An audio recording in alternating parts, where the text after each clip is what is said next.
아멘. 사도행전 강의 14번째 말씀, 에디오피아 내시의 회개라는 제목으로 함께 나누겠습니다.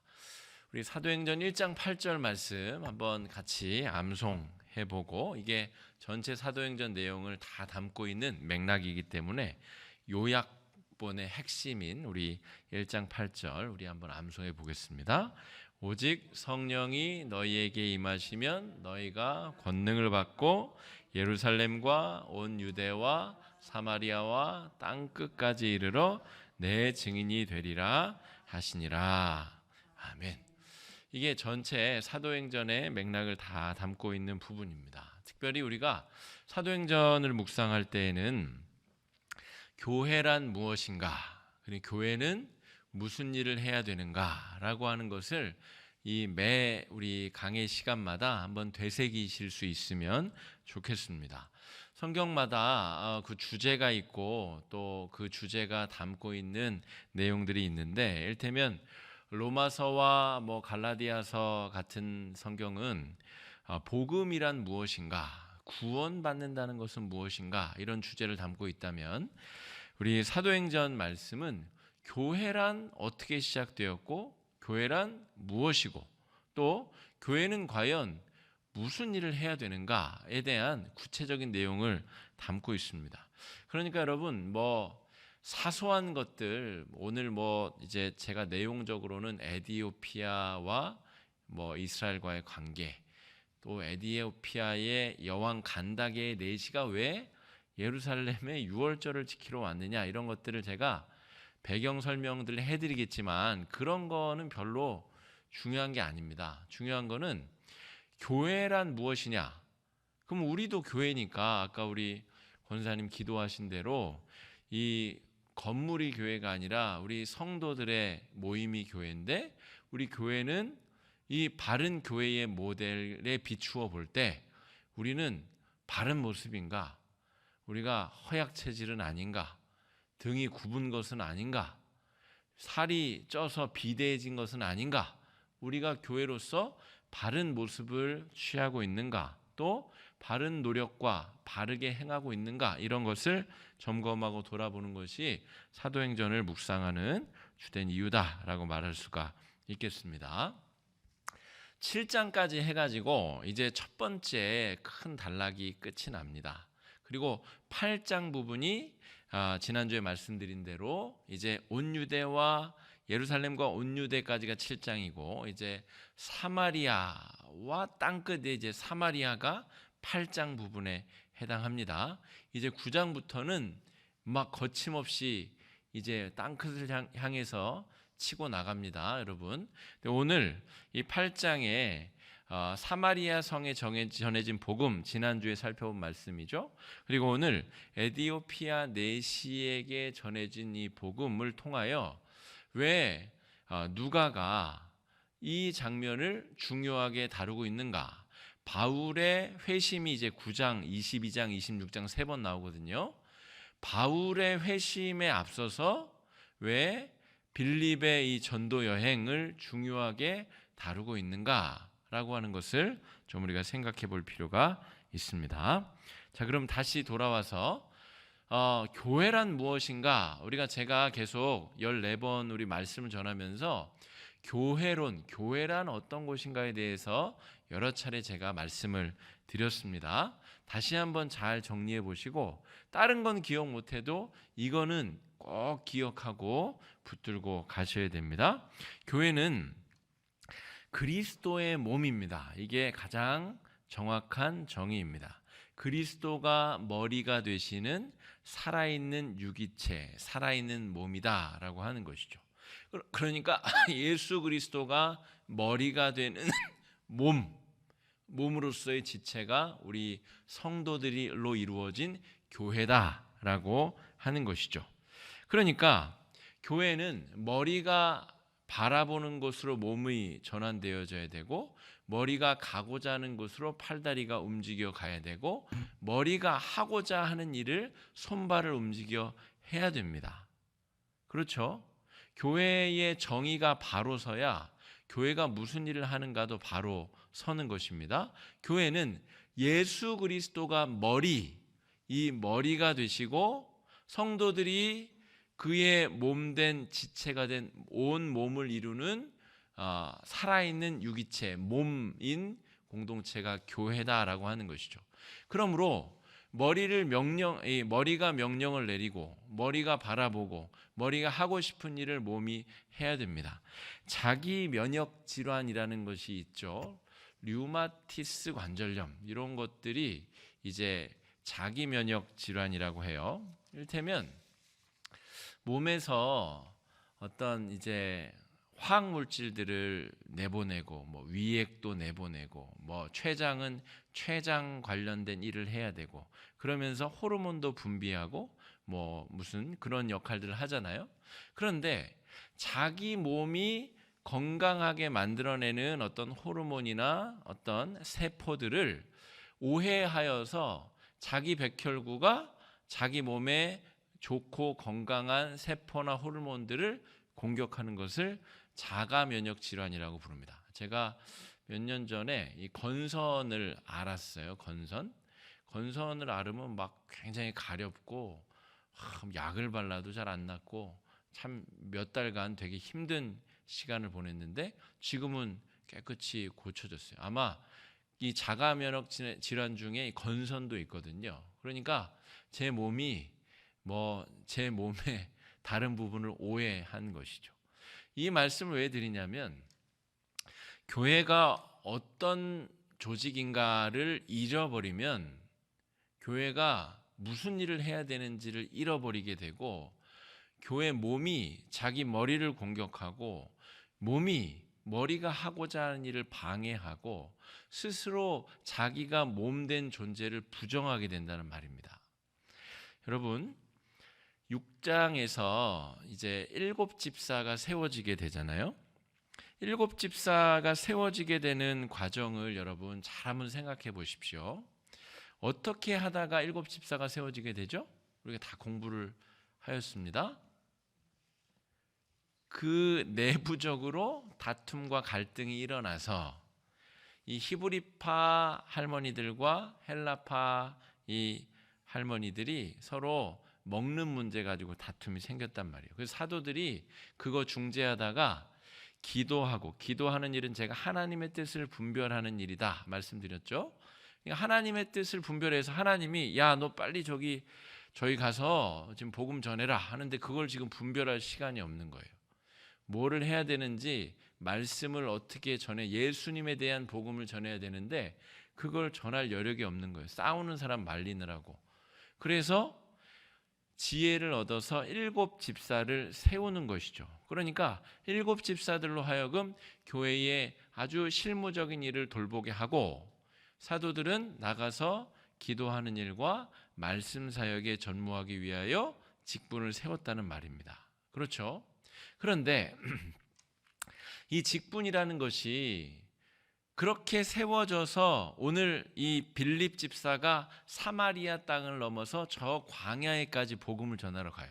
그러니까 이 집사들은 그 역할을 위하여 하나님께서 따로 세운 사람들인데 그 역할을 이미 충실히 잘 감당했을 뿐만이 아니고 복음을 증거해야 되는 본질적 사명에게까지 충분한 아주 역량 있고 능력 있는 사람들이었다는 말입니다.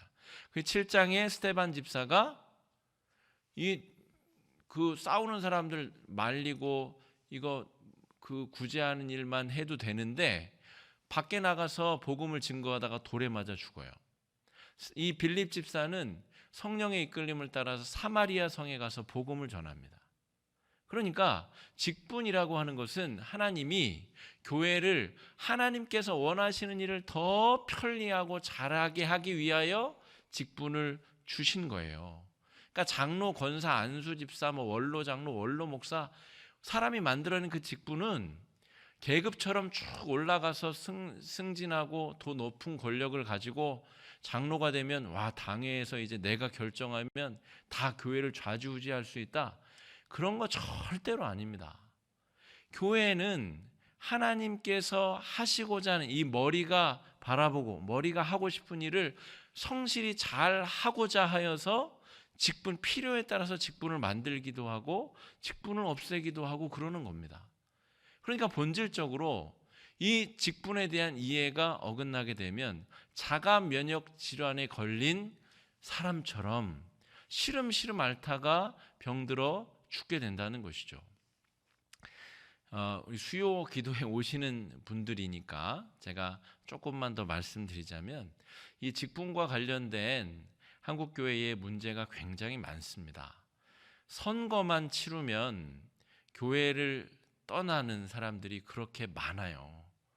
제가 부임해서는 아직 선거를 하지 않았기 때문에 저는 그리고 이전의 일은 잘 모릅니다. 뭐 우리 교회도 그랬는지 안 그랬는지는 모르지만 제가 지금까지 거쳐왔었던 많은 교회들을 살펴보게 되면 사람을 세우는, 직분을 세우는 그것이 축제고 기쁨이고 영광이고 감사고 헌신의 자리가 아니고 시험 들고 낙담하고 낭망하는 아주 교회를 힘들게 만드는 일이 많이 펼쳐졌습니다. 심지어는 권사 이 투표에서 떨어진 분이 교회를 떠나면서 정말 입에 담지 못할 자기가 헌금한 것을 돌려달라라고 얘기할 정도까지 그런 일도 제가 실제로 목격하였습니다. 제가 있었던 교회에서. 그러니까 여러분, 그런 분은 절대로 직분을 받으시면 안 되죠. 직분에 대한 이해가 전혀 없으신 분이시니까. 하나님께 바친 헌금을 다시 돌려내라라고 하는 그거는 어디서부터 신앙교육을 다시 받으셔야 되는지 모르겠지만 완전히 기초 신앙이 잘못된 것이죠. 그러니까 한국 교회의 이 직분과 관련된 오해가 거기까지 자가 면역 질환에 심각하게 걸려버렸다 하는 것이죠. 직분을 받을 때에도 헌금을 해야 되기 때문에 부담스러워서 직분을 못 받겠다는 분도 있어요. 그리고 나는 헌금이 부담돼서 나는 피택이 되어도 직분을 못 받겠다는 사람도 있고요. 그러니까 이게 도대체 바른 교회론이 세워지고 교회가 어떤 곳인지가 세워져야 되는데 아주 심각하게 한국 교회가 이 자가 면역 질환에 걸려버렸다는 말입니다. 특별히 직분과 관하여서. 직분을 맡았다는 것은 자기 생명을 걸고 헌신을 다짐하는 자리이고 스데반 집사처럼 빌립 집사처럼 하나님 앞에 충성되이 쓰임받기 위하여 하나님께서 세우시는 자리입니다. 그러므로 오늘 하나님께서 편히 일하시고 하나님께서 편히 쓰시기 위하여 교회가 존재해야 되는데 내가 20년 교회 다녔으니까 이쯤 되면 직분도 하나 맡아야 되고 뭐도 돼야 되고 그런데 안 되면 섭섭하고 시험 들고 그리고 교회를 뭐 떠나니 안 떠나니 이 정말 이상한 소리를 하게 되는 것이죠.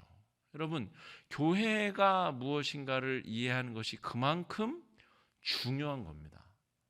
그것이 이해가 되어야 교회가 무슨 일을 해야 되는지, 교회가 매일매일 어떤 활동을 해야 되는지도 분명해진다라고 하는 것이죠. 어떤 분들은 외로움을 달래기 위해서 교회를 오시는 분들도 있어요. 물론 처음에는 그럴 수 있죠. 특별히 이민교회 같은 데 가면 그냥 외국 생활을 시작하자마자 아주 의례적으로 교회를 가는 경우가 많습니다. 외로우니까요. 그리고 교회에 가면 잘 차려진 밥은 아닐지라도 그래도 밥과 이 콩나물국 비슷한 거라도 먹을 수 있거든요. 그리고 한국말이 통하는 사람들이 모이거든요. 그런데 이민교회에 사역하고 있는 우리 동료 목회자들, 선후배 목회자들 이야기를 들어보면 이 정말 신앙에 하나님을 사랑하여서 교회를 다니는 정말 건강한 신앙인들도 있는 반면 이 외로움을 달래기 위하여 교회를 다니느라 교회를 풍비박산내고 교회를 힘들게 하고 이 교회 저 교회를 전전하고 떠돌아다니는 엉터리 신앙인들도 있다는 말입니다. 교회는 절대로 외로움을 달래기 위해서 다니는 곳이 아닙니다.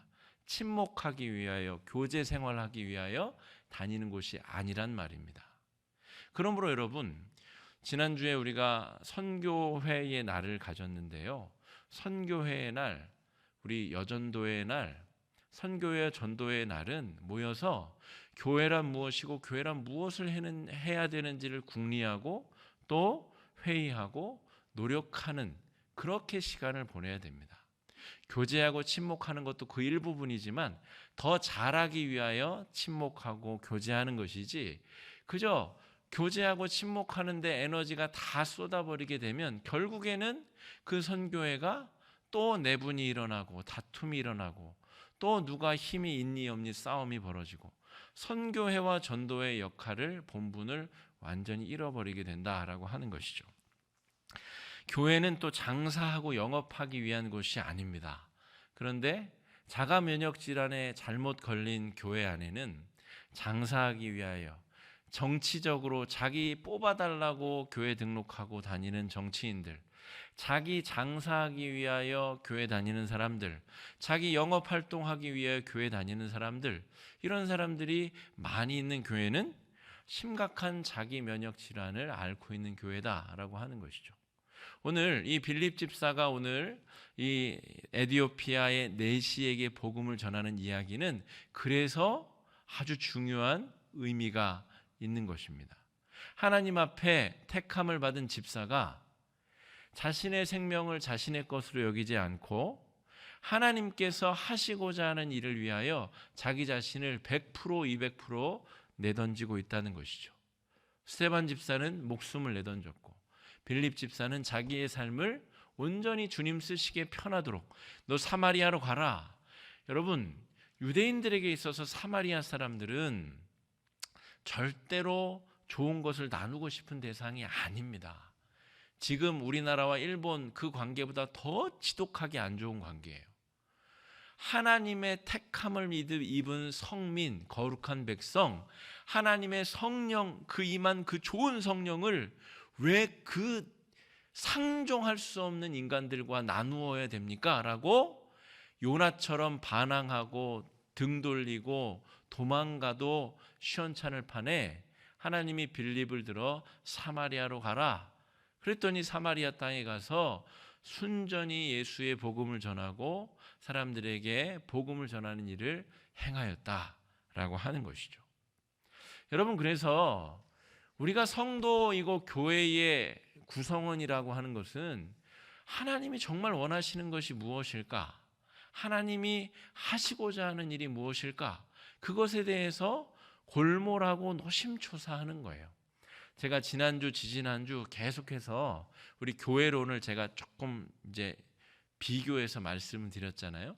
하나님 나라를 위한 교회가 있고 자기 만족, 자기 체험을 위한 교회가 있다라고 말씀을 드렸잖아요.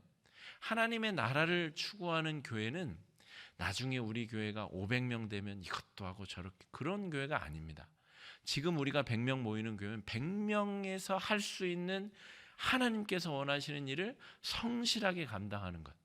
우리 예산도 없고 돈도 없고 우리가 가진 것 안에서 하나님께 할 수 있는 것을 최선을 다해서 하려는 교회에 하나님이 더 큰 축복을 주시고 더 큰 쓸거리를 주시고 하나님께서 함께할 사람들도 보내시는 것이지, 나중에 이렇게 되면 저렇게 되면 그렇게 그런 망상적인 생각을 하면 어느 순간에 하나님 앞에 쓰임받고 교회로서의 직무를 감당한다는 말입니다. 절대로 그럴 수 없다는 것이죠. 그러므로 여러분, 오늘 빌립이 하나님 앞에 쓰임받고 있는 이 귀한 말씀 속에 우리는 정말 하나님이 원하시는 아름다운 교회인가? 머리이신 그리스도가 바라보시는 곳을 우리가 바라보고 있는가? 그분이 하고자 하는 일을 우리가 몸이 게으름 피지 않고 성실하고 진실하게 잘 감당하고 있는가라고 하는 것을 스스로에게 물어야 된다는 것입니다. 이 사도행전 8장에서는 사실 우리는 사마리아의 복음이 전해졌다더라, 잘했네라고 생각하지만 유대인들로서의 이 거부감은 우리가 상상하는 것 이상이다라고 하는 것이죠. 예를 들자면 여러분, 한국 교회가 지금 막 정말 힘들어하는 이 동성애 문제 있잖아요. 동성애 문제. 동성애자들한테 찾아가가지고 나도 너를 사랑하고 너도 예수 믿었으면 좋겠고 그런 정도와 관련된 거예요. 심각한 범죄를 지은 사람들에게 찾아가 가지고 내가 받은 예수, 내가 받은 성령 너도 좀 믿었으면 좋겠다. 그렇게 찾아가서 구체적으로 우리가 아주 혐오스럽게 생각하는 그 대상들을 형제 자매로 만들기 위하여 적극적으로 찾아가서 복음을 전하고 적극적으로 예수의 사랑을 나누는 것, 그런 걸 말합니다. 그냥 사마리아 거기도 복음이 필요하지, 그런 정도 이야기가 아니라는 것이죠. 심지어 오늘 에디오피아 사람 넷이, 이 사람은 흑인이에요. 흑인. 유대인들에게 있어서 흑인은 이 아브라함의 세 아들 중에 함의 자손들입니다. 함은 아브라함 아버지에게 범죄를 저질렀기 때문에 그 자자손손이 저주를 받았다라고 유대인들은 믿고 있는, 그러니까 이 함의 이 자손 중에 이 구스 사람들이 있거든요. 그들이 바로 흑인들, 이 아프리카 땅에 사는 흑인들입니다. 그 사람에게 찾아가서 복음을 전한다는 것은 유대인에게는 참으로 참 감당하기 어려운 끔찍한 일이다라고 하는 것이죠. 물론 오늘 이 넷시의 경우는 조금 특이한 경우입니다. 왜냐하면 열왕기상 10장에 보면, 한번 찾아보실까요, 여러분? 졸리기도 하시고 조금. 우리 열왕기상 10장, 구약성경 사무엘 상하 열왕기상 10장 우리 1절 2절 말씀 한번 읽어보겠습니다. 자, 1절 2절입니다. 시작. 스바의 여왕이 여호와의 이름으로 말미암은 솔로몬의 명성을 듣고 와서 어려운 문제로 그를 시험하고자 하여 예루살렘에 이르니 수행하는 자가 심히 많고 향품과 심히 많은 금과 보석을 낙타에 실었더라. 그가 솔로몬에게 나와 자기 마음에 있는 것을 다 말하며, 3절입니다. 솔로몬이 그가 묻는 말에 다 대답하였으니 왕이 알지 못하여 대답하는 것이 도 없었더라. 아멘.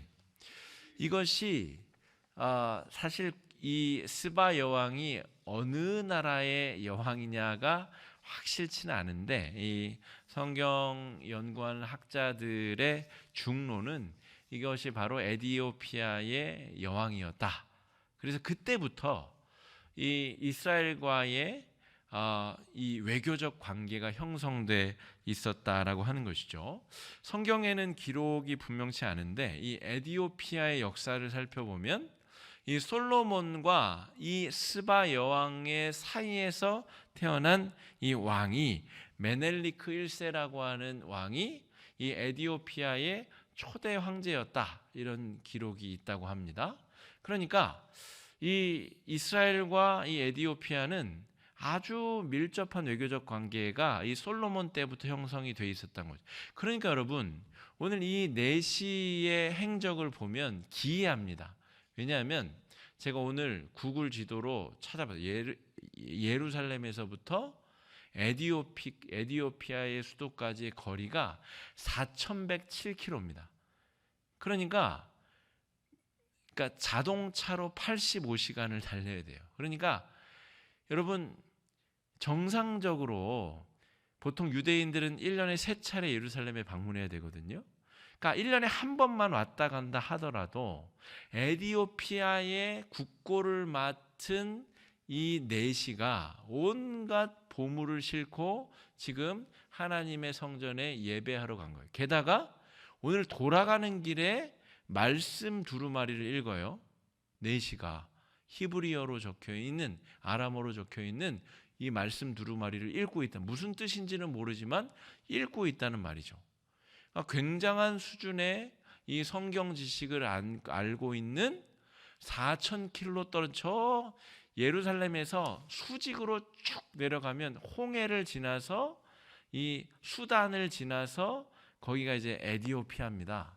그러니까 그 먼 거리를 최소 1년 한 차례는 이 왕의 국고를 맡은 넷시가 외교적 행사로 예루살렘에 방문하여 유월절을 지킨다는 말입니다. 그러니까 이 에디오피아가 얼마나 특별한 나라예요. 그래서 이 로마가 국교화될 때쯤에 이 에티오피아도 이 그리스도교, 이 예수교가 국교화가 됩니다. 그리고 지금도 전 인구의 절반 이상이 기독교인이고, 또 수많은, 지금 보시면 알겠지만 왕상 10장 1, 2, 3절을 보시면 알겠지만 스바 여왕이 엄청나게 많은 보물을 가지고 옵니다.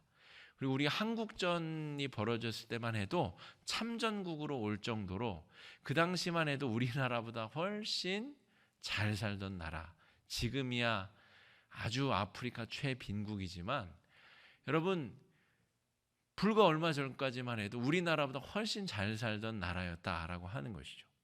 그런데 이러한 정황 속에서 오늘 하나님이 지금 땅끝으로 복음이 전해지기도 전에 가장 먼저 이 스바 여왕 때부터 솔로몬을 알고 하나님, 유일신 하나님을 믿고 알고 섬기던 그 민족 에티오피아에 복음의 사도로 이 내시를 지금 보내고 계시다라고 하는 것입니다. 그러니까 여러분, 우리가 머리이신 그리스도께서 하시려고 하는 일에 동참할 때에 무슨 일이 벌어질지 여러분 우리가 감히 예측을 할 수가 없습니다. 그러니까 잘난 우리 머리로 예측 가능하고 잘난 우리 머리로 계획할 수 있는 일들만 해가지고는 교회라고 말할 수 없다라고 하는 것입니다. 이것이 굉장히 중요합니다. 신앙 공동체가 이즈음이 아주 중요한 때입니다, 여러분. 지금 저를 위해서도 기도 많이 해주셔야 되고, 우리 지금 내년을 준비하면서 하나님이 우리 교회 공동체가 어느 방향을 바라보기 원하시냐, 우리가 내년에 어디에 에너지를 쏟고 어디에 힘을 집중하기 원하시냐, 제가 결정하는 게 아니고 하나님께서 원하시는 지금 우리 상황에 우리가 예전의 영광을 회복해서 막 여기 보조의자 앉고 막 300명씩 예배 드리는 그때가 되면 뭐 그거 합시다, 그거 말고 지금 이 시간에 하나님이 우리 공동체에게 원하시는 일에 관심을 가지면 하나님이 이거 해라 저거 해라, 너 지금 저기 내려가서 저 마차에 네가 만나야 될 사람이 있다, 가서 당장 그 마차에 올라 네가 해야 될 이야기를 전해라. 여러분, 이거는 빌립이 감히 상상하지도 예측할 수도 계획할 수도 없는 일을 지금 하고 있다는 말입니다. 자, 39절 보실까요? 오늘 말씀 39절입니다. 39절 40절입니다. 시작.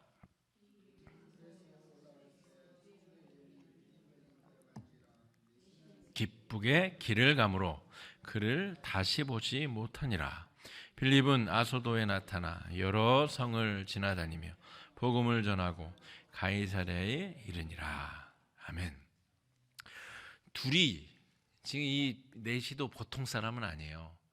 그러니까 내려가는 길에 그냥 낮잠을 자도 되잖아요. 그냥 마차에서 그냥 그 왕이 가라 그래서 왔으면 그냥 인사치레하고 외교적인 거 하고 그냥 돌아가면 되잖아요. 그런데 영적인 갈망이 있는 겁니다. 왜냐하면요, 상상력을 발휘해 보세요. 4,000km를 걸어가지고 지금 예루살렘에 금은보화를 싣고 가고 있어요. 거기서 그 온 에티오피아를 대표한 사신으로서 하나님 앞에 유월절을 지키러 갔단 말입니다. 거기서 뭘 받겠어요? 예수님이 십자가에 달려 돌아가시는 것을 직접 보았거나, 혹은 예수님이 십자가를 지고 지나가는 골고다의 길을 보았거나, 적어도 100번 양보해도 그때 예수님께 벌어진 일을 들었단 말입니다. 예수님께서 십자가에 달려 돌아가신 그 이야기는 그 해의 유월절에는 빼먹을 수 없는 아주 중요한 사건이었기 때문에 예수에 대한 이야기를 듣고 또 경험하고 또 거기에 대한 저 사람은 무엇일까? 저 사람은 왜 죄 없이 저렇게 달려 죽는 것인가? 이런 고민과 갈등을 안고 지금 예루살렘에 체류하다가 돌아가는 길에 그러므로 지금 이 빌립이 지금 이 광야에서 만난 게 어느 때쯤 되겠습니까? 최소 50일이 지나서 성령 강림 이후에, 그리고 또 얼마간의 시간이 지나서, 그러니까 예루살렘의 이 내시가 상당 기간 체류한 이후에 다시 돌아가는 길에, 그러므로 내시는 예수님에 대한 이야기를 절대 모를 수가 없는 것이죠. 그런데 이 내시가 마침 펴서 읽고 있던 곳이 이사야서 53장 7절 8절을 읽고 있어요. 이 당시에는 뭐 장절이 없으니까 이 이사야 두루마리에 한 3분의 2쯤 펼쳐서 읽고 있었겠죠. 근데 거기가 마침 고난받는 하나님의 종에 대한 기록 부분이었다는 것입니다. 그리고 빌립이 딱 올라가 가지고 거기에서 말씀을 해석해 주는데, 아유 이게 뭐더라 이런 게 아니고, 여러분 이 초대교회의 집사 정도 되려면 성경 어디를 펼쳐도 줄줄줄줄 해석이 가능하고 줄줄줄줄 설명이 가능한, 예수의 이야기가 툭 건들면 탁 하고 펼쳐져 사람이 꼭 필요한 생명의 말씀을 전할 수 있을 만큼 준비가 되어져 있었다는 것입니다. 여러분, 우리가 하나님께서 사용하시려고 하면 준비가 미리미리 되어져 있어야 돼요. 근데 지금도 준비가 되어져 있어야 돼요. 하나님이 내년에 우리를 쓰실 때 내년에도 준비가 되어 있어요. 당장 쓰신다 그래도 당장 우리가 그런 준비가 되어져 있어야 되는 거예요. 다른 준비가 아니고 많은 돈과 뭐 다른 실력을 준비하는 게 아니라 이 예수의 복음을 전할 수 있는 실력이 있어야 되는 겁니다. 여러분, 지금 한 30초만 생각해 보면 우리 주위에 이 내시와 같은 영적인 갈망을 느끼는 사람이 수두룩하게 있어요, 여러분. 이혼을 앞둔 사람, 자살을 생각하는 사람, 경제적인 어려움에 빠진 사람, 자식 문제로 골치 썩는 사람, 이런저런 문제로 정말 살맛이 없는 사람, 다 그런 사람들이 예수의 복음이 필요한 사람인데, 아이고 내가 다시 이제 기독교 서점 가가지고 내가 사형리부터 다시 공부하고 내가 1:1 양육을 다시 받아가지고 내년쯤 내가 준비해가지고, 그러면 그 사람은 어떻게 될지 어떻게 알아요? 지금 당장 우리가 전하는 복음이 필요한 사람에게 예수의 복음을 스데반처럼 빌립처럼 전할 수 있는, 이게 특별히 뭐 목회자 베드로가 요한이 가서 한 게 아니고 지금 선택받은 7 집사 중에 스데반, 빌립, 뭐 니가노르 이런 사람들이 지금 하고 있는 일입니다. 여러분, 우리가 지금 당장 2019년 12월에 잘 준비하여서 2020년을 막바로 시작해야 돼요. 막바로 하나님이 우리 화곡중앙교회 공동체를 이리 가라 하실 수도 있고 저리 가라 하실 수도 있고 이거 해라 하실 수도 있는데, 우리가 준비가 되어 있어야 된다는 것이죠. 다른 준비가 아니라 말씀하신 대로 따를 수 있는 마음의 준비가 되어 있어야 되고, 그곳에서 만나게 될 사람에게 예수의 복음을 전할 수 있는 실력과 능력이 우리 가운데 있어야 된다라고 하는 것입니다. 여러분, 이 내시는 그 다음 해에 예루살렘에 왔을까요? 안 왔을까요? 몰라요. 안 써 있어요. 왔는지 안 왔는지. 어쨌든 이 내시가 아주 중요한 역할을 한 것은 분명합니다. 지금 아프리카 대륙은 이 북부와 중북부는 다 이슬람인데 에티오피아는 기독교 국가라고 봐야 돼요. 거기는 절반 이상이 기독교인이면 예수님을 믿으니까. 근데 여러분 또 그렇게 생각하시죠. 예수 이렇게 믿었으면 미국처럼 잘 사는 나라 됐어야지. 왜 이렇게 가난한, 그런 생각하시면 안 돼요. 그러면 남미도 복음화되고 한 적이 언젠데, 여러분 그렇게 생각하시면 안 되고요. 예수의 복음이 이 내시 한 명을 통하여 그 나라를 어떻게 복음화시키는 거 말씀드렸잖아요. 1950년대만 해도 에티오피아가 우리나라보다 훨씬 잘 살았다니까요. 우리 군대를 보낼 정도로 잘 살았다니까요. 여러분, 그렇게 판단할 일이 아니다라고 하는 것이죠. 이 내시를 통하여 하나님께서 행하실 그 위대한 일이 빌립이라고 하는 집사를 통하여 오늘 마중물로 또 가교로 이어지고 전해지고 있다라고 하는 것을 우리가 살펴보았습니다. 우리가 이 사도행전 내용을 계속 살피면서 교회란 무엇인가? 교회란 무엇을 하는 곳인가? 그러면 우리 교회는 이 정말 사도행전의 교회의 모습에 비추어 어느 수준인가? 어떤 상태인가? 라고 하는 것을 잘 돌이켜 볼 수 있으면 좋겠습니다. 또한 지금 우리 상황에서 하나님이 우리 공동체에게 원하시는 것, 우리가 해야 될 것, 우리가 집중해야 될 것, 우리가 노력해야 될 것에 민감하게 열려 있고, 하나님이 오늘 말씀에도 보면 주의 사자가 가라 하자 빌립이 바로 내달려서 뛰어달립니다.